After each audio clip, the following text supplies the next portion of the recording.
BJP का UP में जब से लोकसभा इलेक्शन हुआ है, उसकी सीटें निकलने के बाद जिस तरह से उसकी सीटें निकली हैं, उससे साफ दिख रहा है कि वो अब निराश चल रही है और वो अब नए मुद्दे पैदा कर रही है। और जो उसके सबसे बड़े जो मुद्दे थे, जैसे हिंदू मुस्लिम, इन सब पे वो ज़्यादा फोकस कर रही है, क्योंकि आजकल जो सबसे बड़ा मुद्दा गरमाया हुआ है वो है लव जिहाद, यानी जो धार्मिक नए विधेयक जो पारित हुआ है यूपी के विधानसभा में, उस पर काफ़ी चर्चा हो रही है। उत्तर प्रदेश विधिक धर्म परिवर्तन अधिनियम जब से यूपी के विधानसभा में पास हुआ है, तब से बहुत ही ज़्यादा सवाल के घेरे में है यूपी उत्तर प्रदेश की जो सरकार है। इसको आप शॉर्टकट में कह लें, जैसे लव जिहाद पे कानून बनाना, यानी जो देश की मीडिया आपको इसी नाम से बताएगी कि लव जिहाद पे जो है नया कानून बनाए।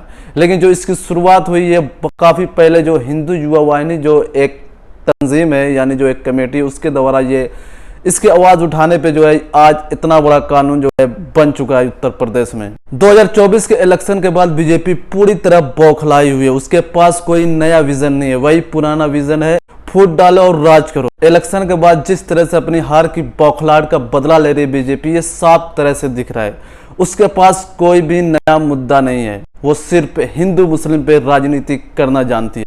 धर्म परिवर्तन प्रतिषेध अधिनियम, इसकी वजह से जो पहले जो सजा होती थी, ये पुराना जो है कानून है, इस पे फिर से जो है संशोधन किया गया है। पहले इसमें अगर कोई बहला फुसला के धर्म परिवर्तन कराता है, उसको दोषी पाए जाने पे 1 से 10 साल की जो है सजा का प्रावधान था, और जिसमें करीब 50,000 रुपये जुर्माना लगता था। लेकिन उसमें यह होता था कि जो पीड़ित है, सिर्फ उसके जो सगे संबंधी, यानी उसके माँ बाप, उसके भाई बहनी, सिर्फ उसके बारे में शिकायत कर सकते थे। लेकिन जो ये नया संशोधन जो कानून है, उत्तर प्रदेश विधिक धर्म परिवर्तन प्रतिषेध अधिनियम जो पास हुआ है, अब जो संशोधन हुआ है, इसमें क्या है कि आपको अगर दोषी पाए जाने पे, यानी जो बहला फुसला के, झूठ बोल के, या फिर जो है किसी भी तरीके से आप अगर किसी का धर्म परिवर्तन करते हैं, तो इसमें क्या होता है कि अगर कोई भी, यानी तीसरा आदमी, यानी कोई भी अगर शिकायत करता है, उसके बाद उसके जो है गैर जमानती वारंट जारी हो जाते हैं। इसमें क्या, जो सेशन कोर्ट है, उसके नीचे की अदालत इसका फैसला नहीं कर सकती, यानी जो मजिस्ट्रेट जो अदालत है वही इसका फैसला कर सकती है। इसमें दोषी पाए जाने के बाद आपको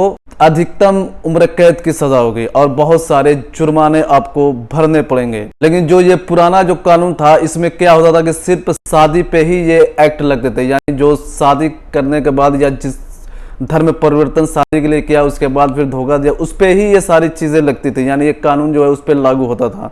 लेकिन अब ऐसा नहीं है। अब कोई भी, यानी शादी जो कर रहा है धर्म बदल के, या फिर जो है कोई भी धर्म बदल रहा है, उसकी भी अगर शिकायत किसी ने कर दी तो ये कानून उस पर भी लागू होगा। और सबसे जो इसका वीक पॉइंट है, जो शिकायत करता है वो दोषी पाए जाए, यानी अगर वो झूठा निकलता है तो उस पर बहुत ही कम सजा है। यानी इस तरह है कि अगर वो दोषी पाए जाने के बाद वो बच के निकल जाएगा। इससे क्या होगा कि जो माहौल है वो पूरा खराब हो जाएगा, क्योंकि जिसको चाहेगा वो टारगेट करेगा।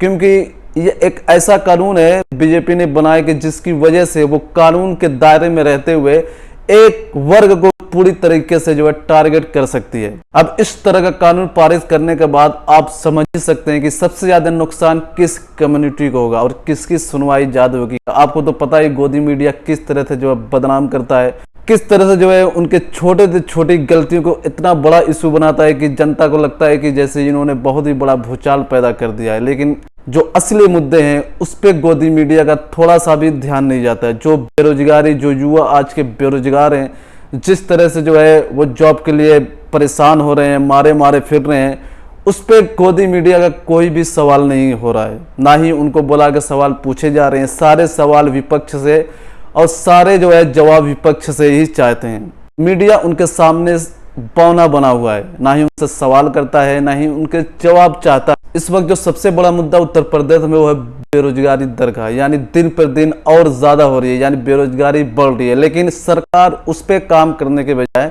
सिर्फ लोगों को गुमराह कर रही है, यानी लव जिहाद का मुद्दा छेड़ के लोगों को गुमराह कर रही है, हिंदू मुसलमानों को सामने ला रही है। तो इससे क्या होगा कि जो एक वर्ग है वो अपने आप को पूरी तरह प्रताड़ित पाएगा, यानी जो जैसे चाहेगा कानूनी व्यवस्था के साथ उसके साथ उसका दुरुपयोग करेगा, इस कानून को उसके खिलाफ इस्तेमाल करेगा।